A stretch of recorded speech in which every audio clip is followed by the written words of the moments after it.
create some noise.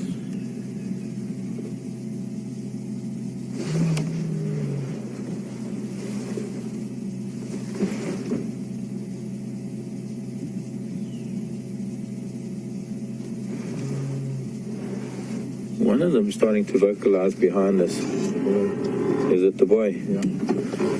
See if we can get to see him, if he is going to.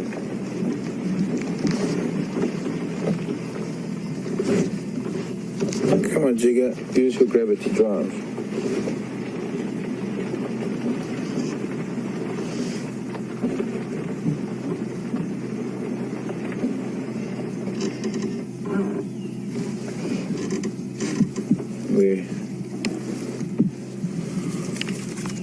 Hello, Mrs. Lion, coming straight towards us.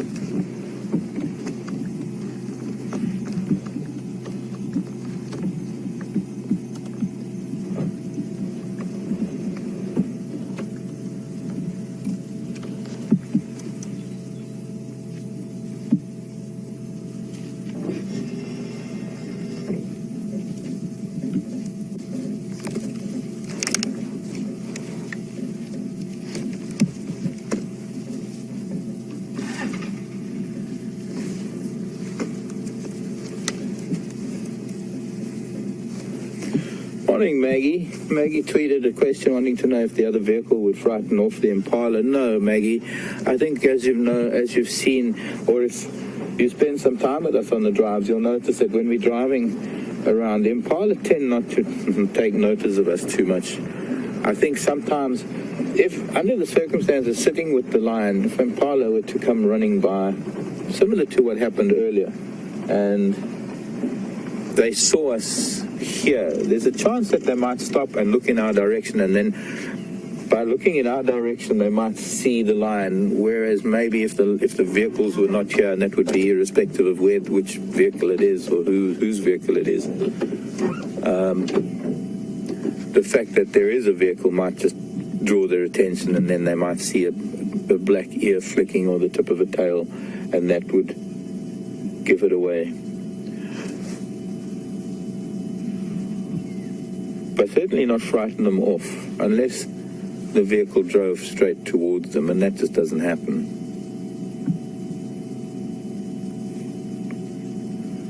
These Juma vehicles are very conscientious about not interfering as best we can.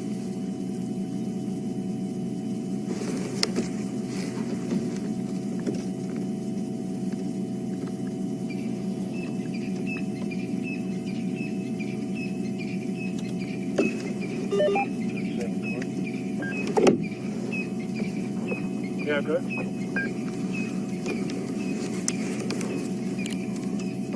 Which side do you going to check? I'm on the Super Catania. I'm going to first approach wood, check first walk, second walk area.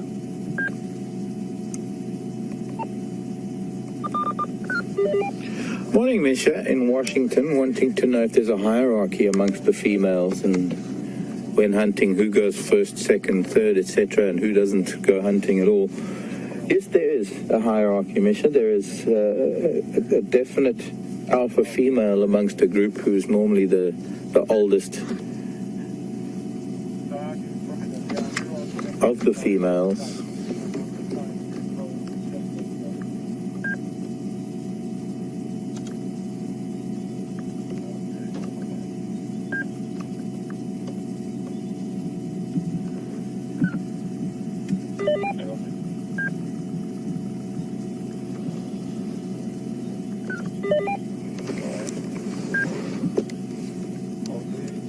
Hunting, it's normally that alpha female. It's normally the oldest females that do have. They each have a.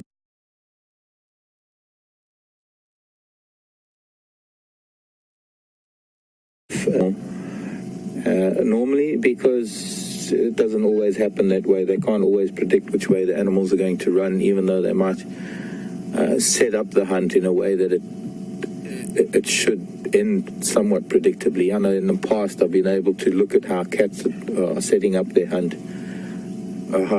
There's something happening. The Impala running around, and I can hear the ram chasing another one. Now, if they come running through here, these cats are already set up almost in a position to surround an impala if it does come, attack it from different angles. See if I can get a better position for you here.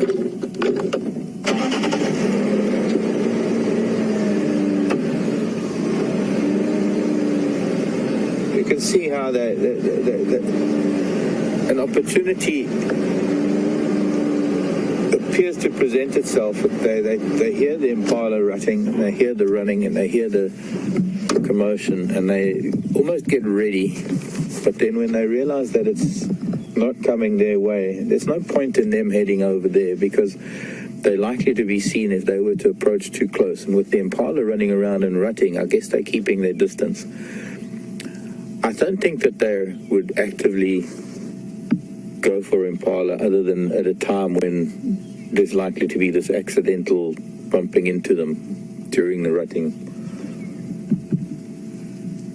At night it's a different story. They're able to hunt impala at night with ease, but now during the day impala are quite vigilant, and if they were to be trying to actively stalk the impala, well, they'd give it away and invariably lose out. And then just to finalize, it's the youngsters normally, anyone, mostly under about 18 months, they're the ones that stay behind. They tend to mess up the hunts too much. They're not as patient as the adults. They tend to jump the gun a little bit, and they don't know how to conceal themselves properly.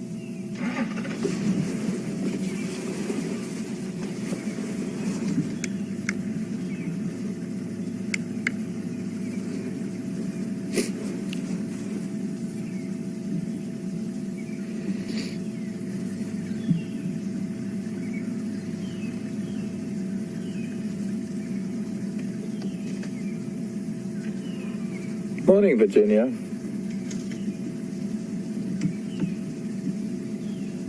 Virginia's asking why the lion would roar. Wouldn't it have an impact on their ability to hunt? Wouldn't it, especially with these impala here, would it not give themselves away? Yes, I think it would. I think it's possibly why he was about to start roaring, and then it could have been one of the ladies shut him up, or maybe he just stopped, but he started. The other thing is that the impala are fairly far. They're well over 100 meters, 100 yards away, and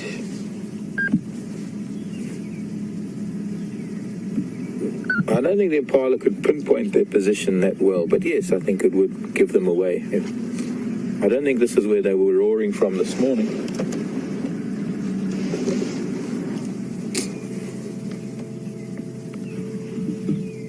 But once again, with the impala in the rut the way they are possibly going to ignore things like that, or it's going to be missed.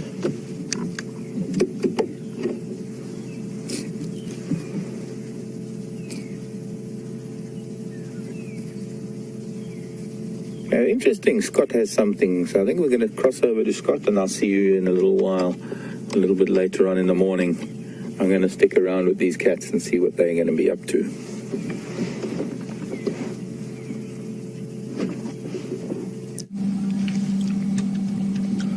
Welcome back, everyone, and happy to hear there's some impala around those sleepy lions, and it sounds like there have been some exciting moments there with Mark and the Kahuma Pride.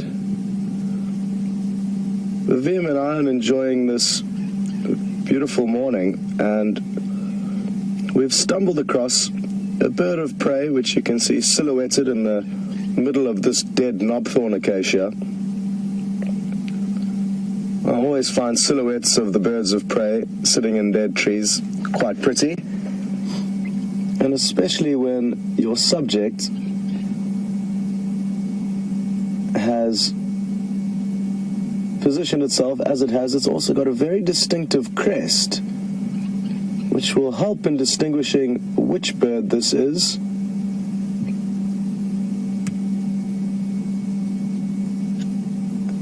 And as VM works his magic on the camera, you'll begin to see a better idea of the coloration of this animal.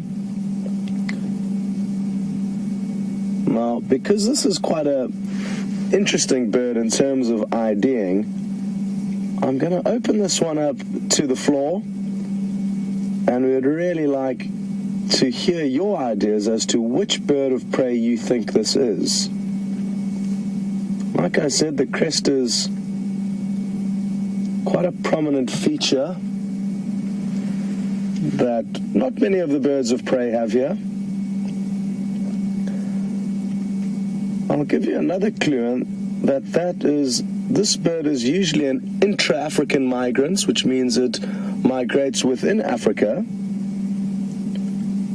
However, occasionally we do get some that stay here for the winter and don't move further north.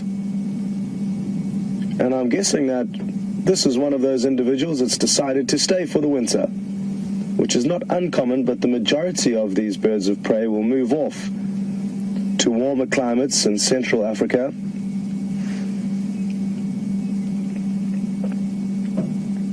And to send your answers through, the easiest way would be to hashtag SafariLIVE on Twitter, or to send an email through to questions@wildearth.tv.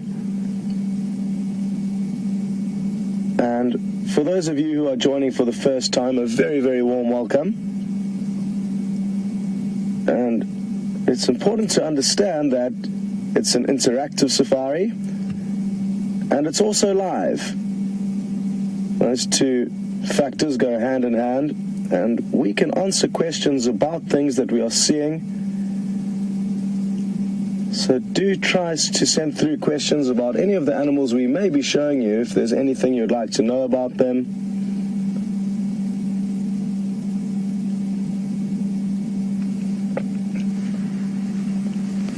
And I'm going to take this opportunity now that we are stationary to show you my new friend. Now, as VM zooms in, I'm sure a lot of you will be able to work out what this animal was when it was still alive, just judging from the shape. And I'm going to turn it around very slowly so you've got an idea of what it looks like. You can see inside the shell there. As I turn it, you'll notice there's small little leg holes where my fingers are underneath here. This was a leopard tortoise, and you'll notice there's just a few little keratin pieces that form the external part of their shell. And what's nice about seeing this is you can relate this setup to the horns of antelope that we get in this area. The horns of antelope have also got a bony inner, just like we can see here. But the external parts of their horn is covered by keratin material. Obviously, it's slightly different in that this is a shell and not a horn. And antelope's keratin sheath are thicker than this, is almost paper thin, this keratin sheath. What's nice to see, though, is you can see the individual plates. These plates are called scutes, spelled S-C-H-U-T-E-S.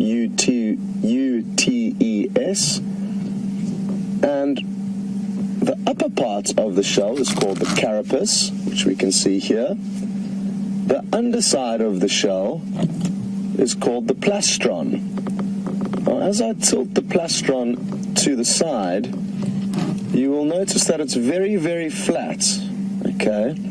Now, this helps us to understand whether this was a male or a female tortoise. And what the difference is, and the difference you need to look for, is that a female will have this very, very flat plastron, and the reason for that is that she's got no real reason to climb onto anything at any given stage. Males, however, have a requirement, and they do need to climb onto something, and what they would need to climb onto is one of these females. And as the male needs to climb onto the female in order to mate, if his plastron, his undercarriage, was flat, he would keep sliding off when they were trying to mate, so the male shell is curved so that when he does jump onto her back, he fits on snugly and doesn't keep sliding off. So the males will have a concave plastron. It's got a very big and prominent dent in it, whereas the females have got, as you can see, a very, very flat undercarriage or plastron. This is a leopard tortoise, and we can tell that by its shape. The other tortoises we get in this area are about half as thick, so they're certainly not as bulky and are flatter, and they lack the beautiful markings that give the leopard tortoise its names. We can only see a few of these markings here on the shell, but you can see it's quite leopard-like in coloration, hence their name. Hard to say why this tortoise would have died. It hasn't got any evident crush marks. It may have simply died of old age. Tortoises in this area, or leopard tortoises in this area, don't get very, very large. In other parts of South Africa, they get 2 or 3 times this size, but this is about the regular size for a tortoise. It could have been caught in a bushfire. That is another thing that kills tortoises quite often out here, but fire is natural, and without fire there would be so much dead undergrowth in this area that new plants and new life wouldn't be able to grow. Sadly, some tortoises get caught up in the crossfire when there are fires, but their death and the death of any animal out here will provide a source of food and life for other animals. So as sad as it is to lose animals, it's a necessity in order to have food and opportunities for the other smaller animals to survive, and it all forms part of the nutrient cycle, which is critical for recycling nutrients through the system and through the different trophic levels. Good. So we are continuing to search for any sign of leopards, but that's not to say we're not interested in other animals we may find along the way.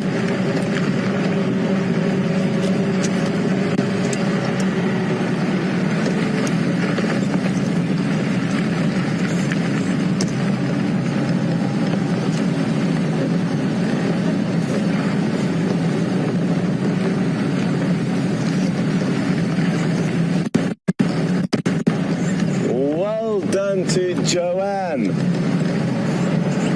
and a lot of other people who also got Wahlberg's eagle correct.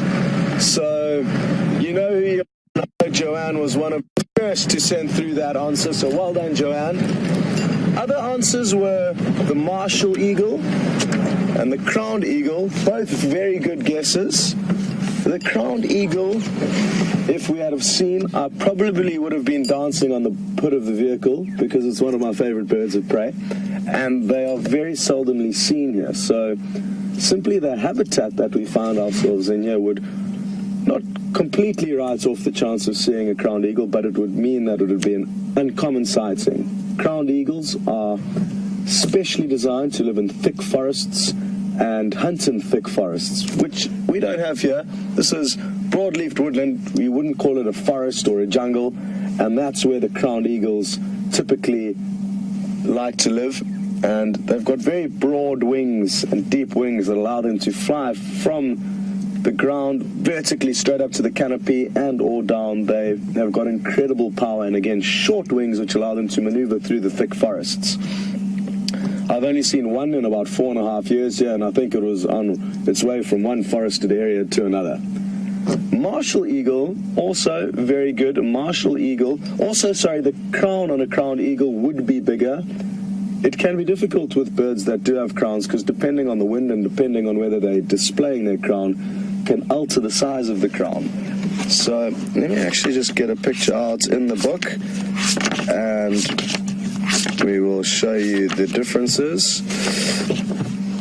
Okay, so on the bottom left we have the crowned eagle. It was a difficult one because we couldn't see the bird's breast and markings on its chest. We could only see the back part of it. But this is the crowned eagle, and this is the martial eagle, which also has a distinctive little crest. However, martial eagles are huge. It would have been twice the size of that Wahlberg's eagle. They've got a 2.5 meter wingspan to give you an idea of their size. But they do look similar, so to all of you who did put those in, well done. And it's difficult for you who can't actually get an idea of the exact size of the animal. So both crowned eagle and martial eagle were good guesses. Martial eagle being better because we do see martial eagles here. Again, not very common, but they are here. Then the Wahlberg's eagle, which was the culprit, is over here. And interestingly enough, unlike the crowned eagle and the martial eagle, you get different color variations. You get the pale morph, but you also get a dark morph. And there are certain birds of prey that do have this. You can get some birds that will have occasionally gray markings, and in certain scenarios they'll be completely pitch black, which makes IDing them interesting and sometimes tricky. But well done to all of you, and thanks for submitting your answers. If you didn't get it right, that's not a problem, because now at least you know the differences and the slight fact that may alter to being here to another.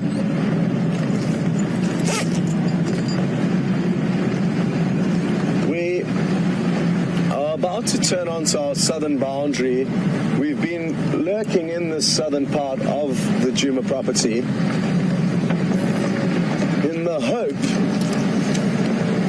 that two young male leopards who we had word of sharing a kill, their names are Quarantine and Kunyuma, they're the sons of Karula, they're about 2.5 years old now, and because they're brothers, they have got a unique relationship in terms of how leopard would normally act, and I'm not sure which one of them managed to make the kill, but they've both been sharing it. There have been a few squabbles along the way from what I've heard, and interestingly enough, the report that we got was that Quarantine actually chased Kunyuma off the kill. That could have been once, and then Kunyuma half an hour later could have come and chased Quarantine off, but that's the information we've got. The fact that there are two, even though they're young male leopards that big, the fact that there are two of them together makes me confident that they would have finished off whatever they've been feeding on, and now will hopefully head north back towards the home range where they grew up, and that means they need to move from right to left.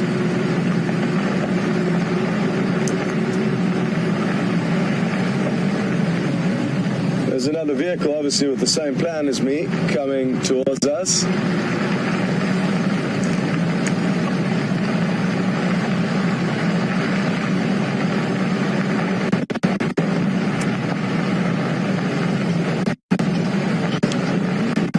Just got a great question through from Teresa in Surrey, Canada, and Teresa has pointed out that she knows of a Harpy Eagle, which looks very similar to our crowned eagle, and she would like to know if we get any Harpy Eagles here, but we actually don't, and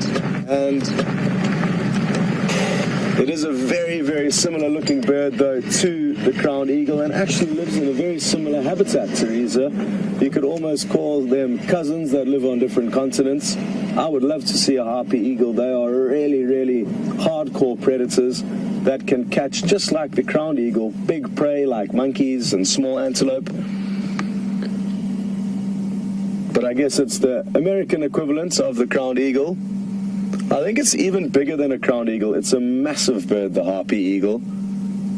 And one certainly worth looking out for if you are touring around an area where they may occur.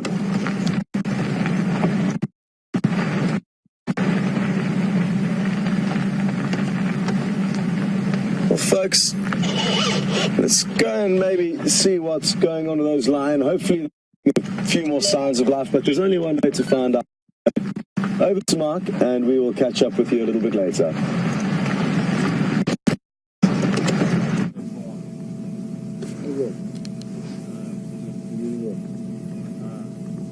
Well, they've regrouped, and as you can see, one's belly up, the others are mostly flat. And we've had one or two incidents of the impala rutting in the distance, the noise that they make when a ram is chasing another ram away from his females, and they sit up and they sort of look in that direction, but they haven't been as interested as they were earlier on. And I think as the day wears on, they're probably going to be losing more and more interest, and it's going to be more important to sleep. Cloud hasn't seemed to be opening up very much, so temperature is still pretty cool, hasn't really risen much, and that will allow these cats to be a little bit more active than if it was another hot day like yesterday.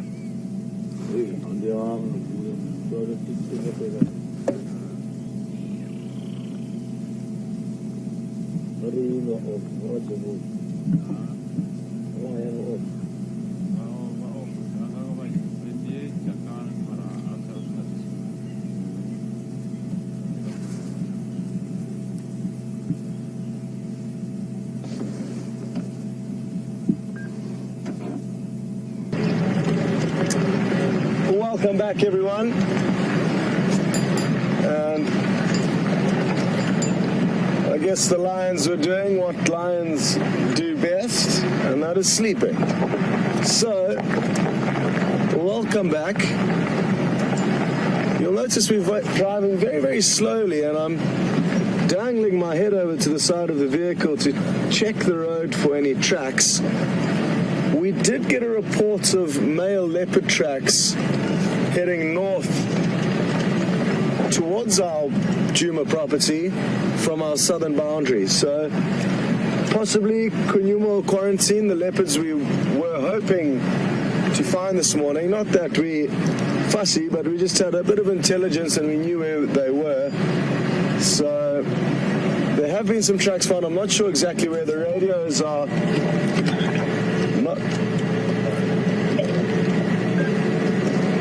not working very well.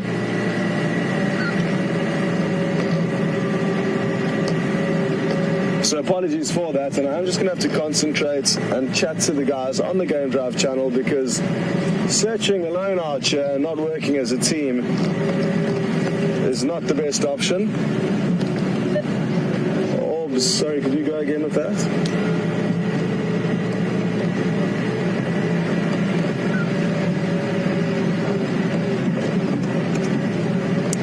It is good prospects, and at least there are leopard tracks heading vaguely into the area where we are now. We are north of the position where the tracks are found, and this area is an area where both Kunyuma and Quarantine have spent time in the past, so it wouldn't be a surprise to find them here.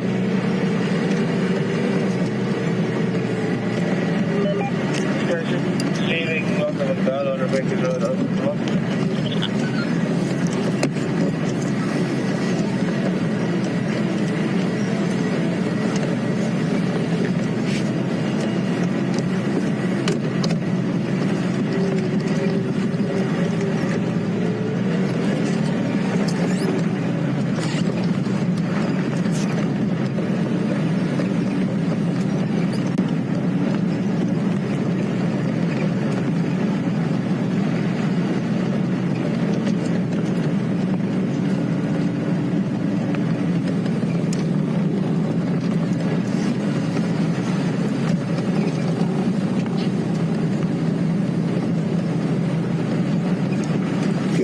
Georgie in Australia. Georgie's raised an interesting topic here. She's interested to know whether the decrease in leopard sightings that we've experienced Could it be related to the fact that there have been lions on the property kind of for the last week? And I don't think that is the case, Georgie. I think it's more through default than anything else. Lion and leopard are used to coexisting with one another. Obviously, the leopard needs to avoid the lion at all costs. But they do know that they can escape them. They do know that they can climb up trees. Excuse me. Therefore, I don't think it's the fact that the lions have been here that the leopards have moved off.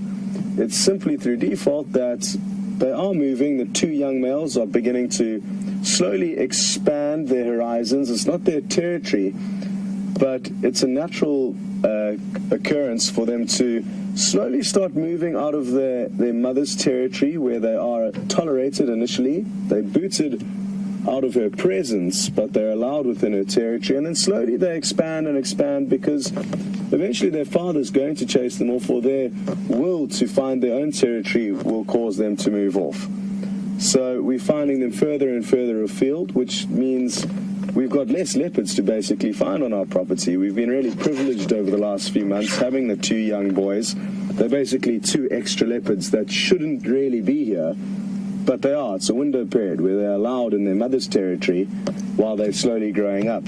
Now they're going to move out, and it's just going to be the mother, hopefully a future generation of cubs, and a dominant male, their father. But we have been riding this little window period, and we have seen them more than any other leopards since we've been filming for the last 6 months. It would be really interesting to know how much time we've spent with them relative to other leopards, but I can assure you that quarantine and Kunyuma have been our saving grace with leopards, and now that they're further away makes it difficult for us. We did find Mvula, their father, on Tuesday or Wednesday in the afternoon, so we did have one sighting so far this week, but that is uncommon. It's a low leopard count considering how lucky we have been over the past, but I don't think it's because of the lion. These tracks were found, and then we can make a calculated decision as to where to go. Aubrey.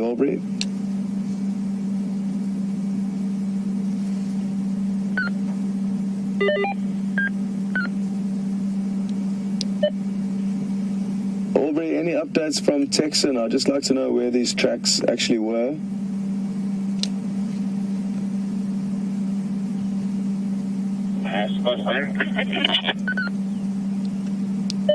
Go ahead, Andrew.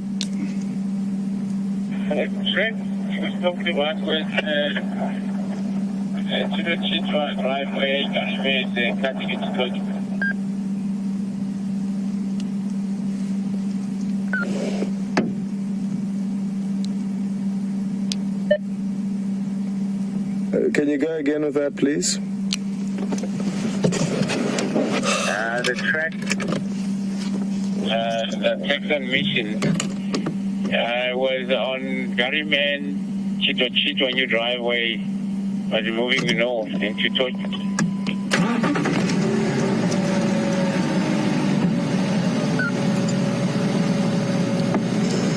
Okay, copy. Thank you, sir.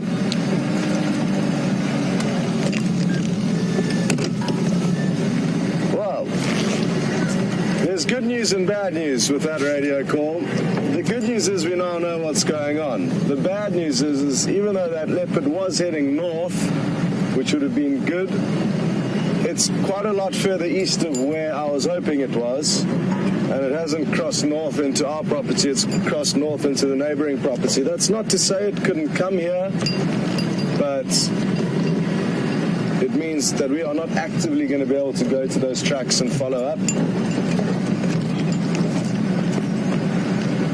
So what my plan is now to continue from the south along our eastern boundary. We're not quite on the boundary here, but we are very close to the boundary, and we'll continue up on a road that runs parallel to our eastern boundary all the way up to Buffelshoek Dam and see if there's no action up in that direction. The camp itself wanted to look for some elephant, because strange enough, when we came back from drive yesterday afternoon or yesterday evening, when we got back to camp, there were actually elephant here on quarantine. We couldn't see them, but we could hear them. There was a youngster trumpeting and sounded like it was being reprimanded and kept trying to do something that made it I guess it could be its mother reprimanding it. There's one of the rams, Impala rams, in the background. Two of them, actually. Looks like a small bachelor group that is here. Now, there are some elephant tracks on the northern end of quarantine. I had a look at that. There's the tracks of a cow with a calf, or a couple of calves, coming south back onto quarantine. And I'm on the western edge hoping to find tracks here. Nothing yet, so maybe we'll forego going up north of the lodge for now. I'm going to take a ride down towards the Wahlberg's Nest and then head over to Gowrie Dam. Maybe we'll go up on Vubu Road. It'd be really nice to find some ellies. I need an elephant fix. Haven't seen ellies for a while. Well, brief ellies when I went home the other day. I went home quickly to fetch a few things.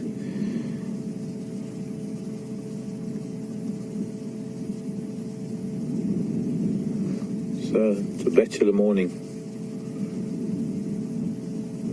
Two of us, 3 Impala, 1 zebra.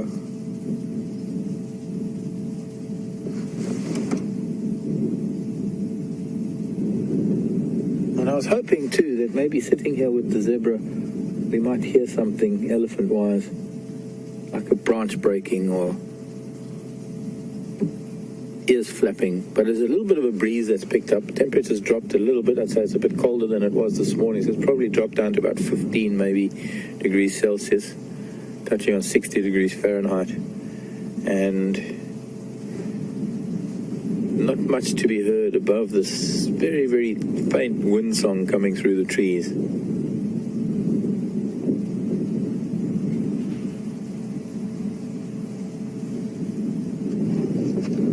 A very lucky zebra. The cats didn't find him last night.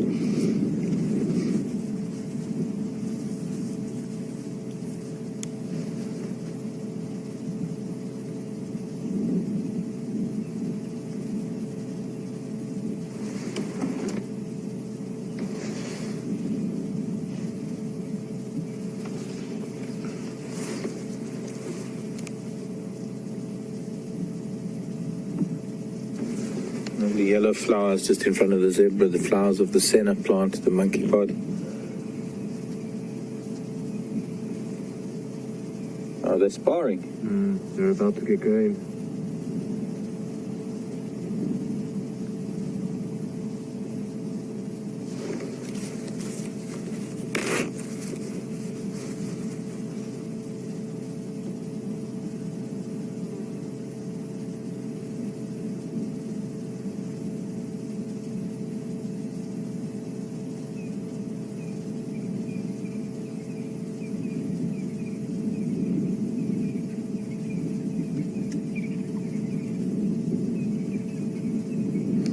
A little bit of displacement activity there.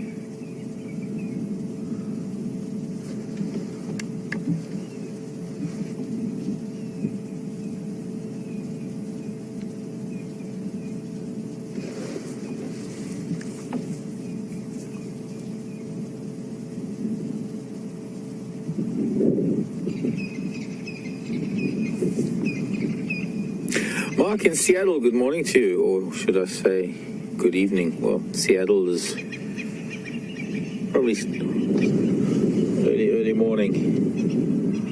Mark is asking, apart from drought and fire, what other natural disasters or other natural threats are there to the animals of the Sabi Sands? Drought and fire.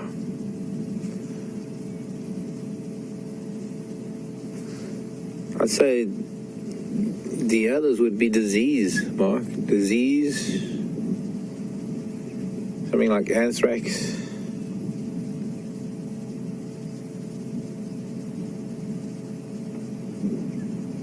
If the bovine TB were to mutate somehow. But yes, I'd say the only other thing would be fire. And then, of course, habitat destruction, human pressure.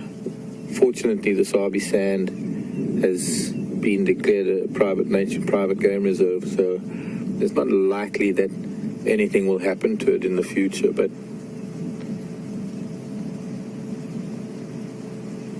certainly the land outside the Sabi Sand, some of the buffer zones around the Sabi Sand will be under threat with burgeoning human populations requiring farmland and firewood and resources.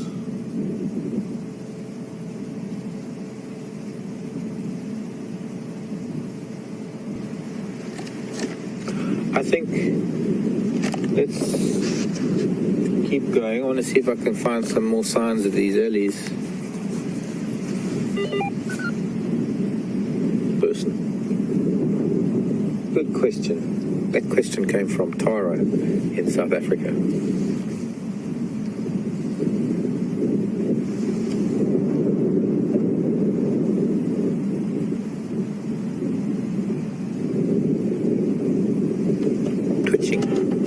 Twitching muscles, flexing muscles, like a bodybuilder on a stage. Bye-bye, Mr. Zebra. Take care.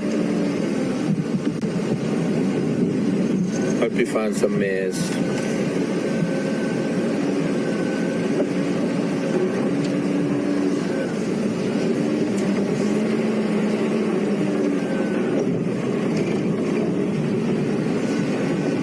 Let's see what there is to find out here this morning. I want to go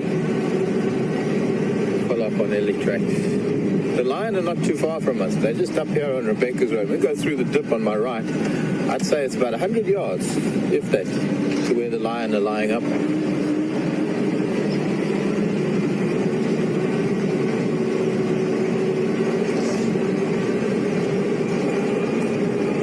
The Lion.